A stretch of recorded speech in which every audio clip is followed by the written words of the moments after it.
Now, when I tell you that Maki ran through this motherfucker, this is the nastiest thing I've seen since Two Girls One Cup. Ogi again with all of his sucker loser like, do you know the reason why I wasn't appointed to be the head of the Zenin clan? It's because unlike my older brother, I couldn't give birth to a child with a powerful curse technique. And in my head I was like, you know that Naobito had like 25 children before he had Naoya, right? So why couldn't you do the same? Well, I think the people who said Karma was a knew the history of the Zenin clan, because this is the perfect example of Karma is a bro. When you talk about Karma coming back to you, this is exactly what it is. This is exactly what it looks like. First of all, can we talk about how dumb Megumi is? Megumi is the one who needs as much power and as much influence as possible in order to have all the chances on his side during the cunning game and to be able to save his dear sister. But when he becomes appointed as head of the Zenin clan, this man is like, nah, I don't know if I'm interested, honestly. I don't really, I'm like, sir, the Zenin clan is only one of the 3 most powerful families in the whole world of Jujutsu, bro. By becoming the head of the Zenin clan, you gain access to so many opportunities, so many social and political connections. You only increase your chances of achieving your goal with regards to the cunning game. And when it's offered to you on the plate, you're like, I don't know, man, this kind of looks stressful. This looks like it's not really for me, you know what I'm saying? I'm like, what? If I were Maki, I would have whooped his ass. I would have slapped the shit out of him. What you mean you don't want to be the head of the Zenin clan, my nigga? Are you tripping? Anyways, long story short, Maki is able to convince Megumi to accept his appointment as head of the Zenin clan. And once he gets appointed as head of the Zenin clan, now Maki can indirectly dispose of some of the assets of the Zenin clan. So she goes back to the family house. Of course, she gets a warm welcome from her favorite cousin, Naoya. And you know the M in Naoya is for misogyny. First of all, he notices that Maki has sustained some very serious injuries. And instead of showing concern, instead of offering sympathy, like, oh my god, my love, what happened to you? Who did this to you? Naoya doesn't give a f. Naoya actually mocks Maki. He's like, oh my god, you never had any talent for Jujutsu. Your looks were always the only thing you had going for you. And now that has been taken from you.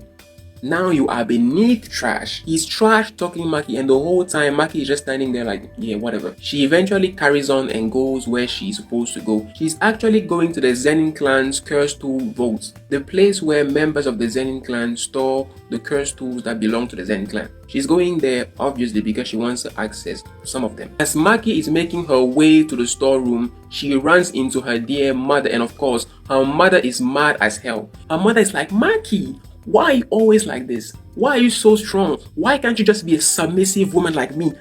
Why can't you just know your place and live the rest of your life beneath these despicable men? And Maki is like, dog, get out of my way. And the mother is like, have you forgotten that you are not allowed to access the storeroom? And of course, Maki replies again, I have the authorization. I have the green light of the head of the Zenin clan. So I don't care about none of that stuff you're talking about. Maki subsequently enters the storeroom, and when she's in the storeroom, she meets her father Ogi and her twin sister Mai. Mai looks gravely injured, and considering that her father is standing right next to her, and that her father does not give a about her, that tells you that he's probably the one who injured her. Now, why would you try to injure your own child, someone will ask? Well, because Ogi Zenin is a piece of and the only thing he cares about is his personal advancement and his personal status within Jujutsu society, to the point that he is willing to sell out his own children in order to look good in front of the higher-ups. What a loser. As soon as Maki sees her father and her twin sister lying on the floor, almost dead, she immediately understands what's going on. Her father is like, there are no more tools here, Maki. We emptied the whole room because we knew exactly what your move was going to be. Need I remind you that you are an embarrassment to me and to this family, so you don't get a damn thing from us. Maki understands that in order for her to get what she wants, she's going to have to go against and eventually take down her own father. And she's like, whatever. Que sera sera. She pulls out a sword called the Dragon Bone, a tool designed by Juzo, a sorcerer who used to work with Kenjaku back in season 1 and was arrested. And her father proceed to exchange some pleasantries. Ogi again with all of his sucker loser like, do you know the reason why I wasn't appointed to be the head of the Zenin clan?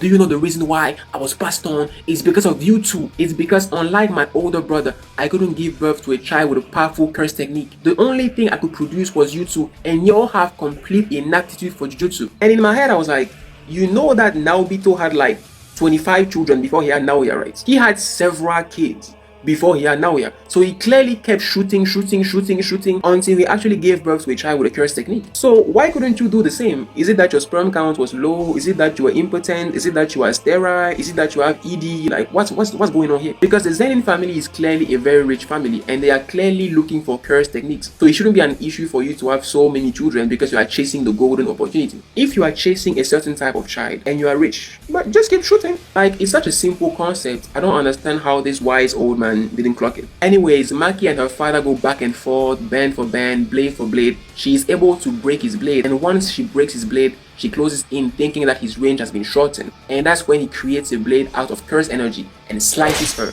After taking down Maki and Mai, he drags them to a pit where they keep curse spirits. It's a place that they use for training and punishment, and other members of the Zenin clan like Toji were also thrown in there to be punished. His goal is obviously to throw them in there and have them eaten and killed by the curse spirits who are lurking down there. While Maki is lying there agonizing, Mai rises and then she grabs Maki and she starts cuddling Maki. And then she activates her twin superpowers. You know, in every anime where there are twins always have a particular superpower. So she activates that. She activates the twin domain expansion. While they are in the twin domain, Mai explains to Maki that in Jujutsu, twins are viewed as one single entity because twins have the same soul. And the little bit of curse energy that Maki has actually comes from Mai. And because of her heavenly restriction, that curse energy is actually holding her back. Mai takes the decision to sacrifice her life in order to take away all of her sister's curse energy and eventually free her and completely and fully activate her heavenly restriction.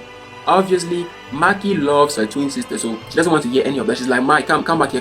And that's where we find out that Mai, she's actually just as stubborn and headstrong as Maki. She just needed an awakening. She has one last word for Maki. She's like, my love, I only have one thing to ask you. Please, destroy it all.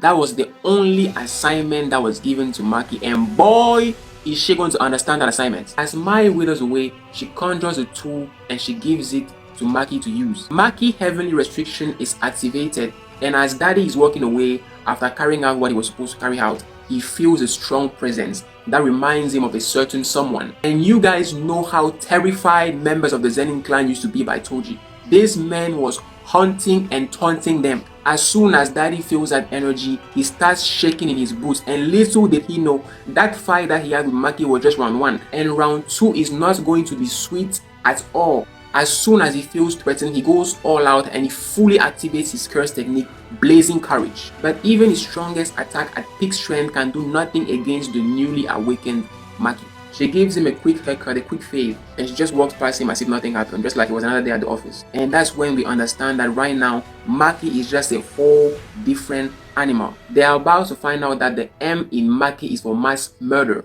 and she's going to go after every single faction of the Zenin clan and take them one after the other. As soon as members of the Zenin clan get notified that Maki has started going crazy, they show a close-up of Naoya, and you know that there is going to be a confrontation between Naoya and Maki. It is bound to happen. The first faction that they mobilize and send to defeat Maki is called the Kukuru unit.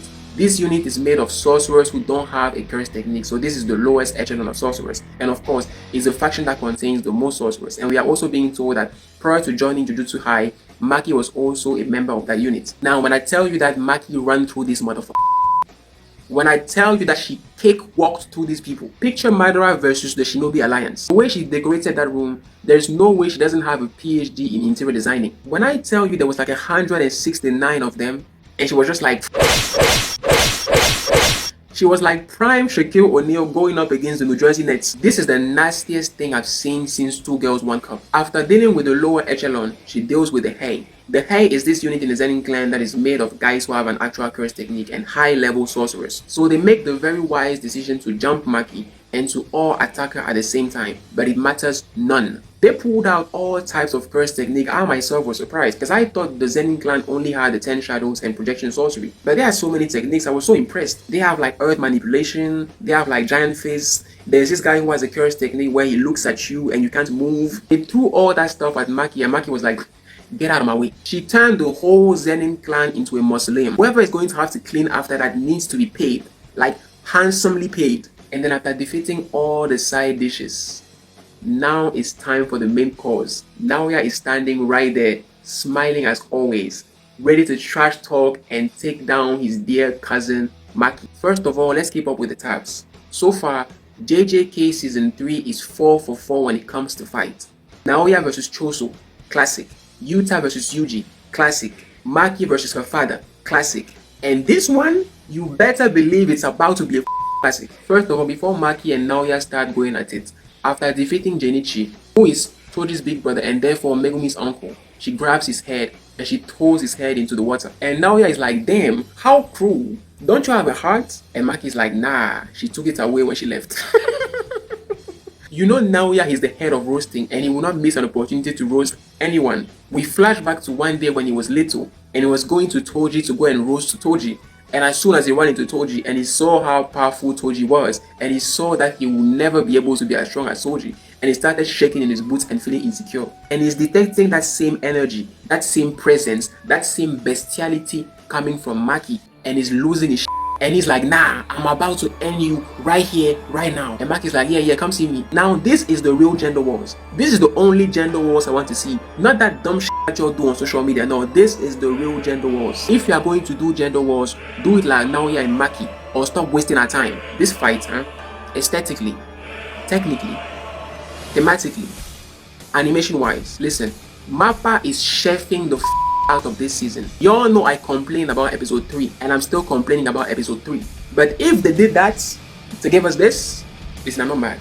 I'm not mad at all. Because this was a masterpiece from beginning to the end. This was a prime Dragon Ball Z worthy fight. The band for band, the hit for hit, the roasting, oh my god. The fact that Naoya has this thing where he be beating on you and roasting you at the same time, that took me out completely. And listen, while projection sorcery is no 10 shadows, it's an absolutely beautiful technique, especially when it's animated the right way. Yes, the men who use this are pieces of garbage, we agree. Naobito, trash. Well, Naobito not so trash. Like, Naoya is making Naobito look like a stand-up dude, I'm not gonna lie. But projection sorcery is such a beautiful technique. Even the concept of projection sorcery is so fascinating to me. The way Maki and Naoya turned into Saiyans for a few minutes, it was so beautiful to watch, man. Like the final highlight of their fight, when Maki positions herself like this, and Naoya goes around Japan to come back and hit her, and she is able with her heightened senses to guess his timing. That was beautiful.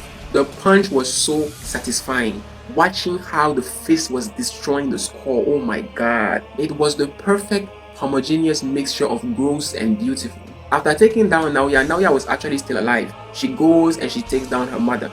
And her mother is actually the one that took down Naoya. We are then told that all members of the Zenin clan were not present that day, still ended up meeting their fate because you know what time it is. We also see at the end of the episode that the Kamo clan and the Gojo clan are pushing for the Zenin clan to be pushed out of the big three families. And that Jujutsu headquarters have tabled that request. So, to be continued. Listen man, this episode was legendary. This is the episode of the year so far and it's going to be very, very difficult to beat. JJK right now is on a generational run. They clearly want to beat the Warriors record, so let's see if it will happen. As usual, stay safe and sound. Thanks for watching and I'll see y'all when I see y'all. Peace.